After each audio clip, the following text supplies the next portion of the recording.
వేసవి సెలవులు, అంతులేని ఆటలు, మర్చిపోలేని జ్ఞాపకాలు. కానీ ఈ సందడి వెనుక మనం గమనించని ఒక నిశ్శబ్ద మృత్యువు పొంచి ఉంది.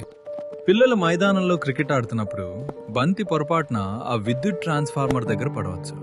ఆ బంతిని తెచ్చే తొందరలో ఆ చిన్నారి చేతులు లైవ్ వైర్లను తాకవచ్చు. గుర్తుంచుకోండి, ఆ ఒక్క సెకను ఉత్సాహం జీవితాంతం తీరని వేదనగా మిగిలిపోవచ్చు. ఇక డాబాలపైన గాలిపటాలు ఎగిరేసేటప్పుడు దారం కరెంటు తీగలకు చిక్కుకోవచ్చు. ఆ గాలిపటాన్ని తీయడానికి పిల్లలు పొరపాటున ఇనుప చువ్వలను గాని తడి కర్రలను గాని వాడితే ఆ తీగల్లో ప్రవహించే వేల వోల్టుల విద్యుత్తు వారి ప్రాణాలను నిలువునా హరిస్తుంది. విద్యుత్తు ఎప్పుడు రెండో అవకాశం ఇవ్వదు.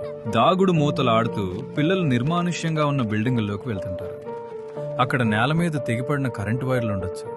కనీసం చెప్పులు కూడా లేకుండా ఆడుకునే ఆ పసిపాదాలు తెలియక ఆ తీగలపై అడుగు వేస్తే ఆ ఒక్క అడుగు వారి జీవితంలో ఆఖరి అడుగు కావచ్చు. పిల్లలకు భయం తెలియదు, కానీ మనకు బాధ్యత తెలుసు. విద్యుత్తు శక్తివంతమైనది, దాన్ని గౌరవించండి. మీ పిల్లలకి ఈ ప్రమాదాల గురించి ఈ రోజే వివరించండి. ముందు జాగ్రత్తే మన ప్రాణాలకు రక్ష. సురక్షితంగా ఉండండి, మీ కుటుంబాన్ని కాపాడుకోండి.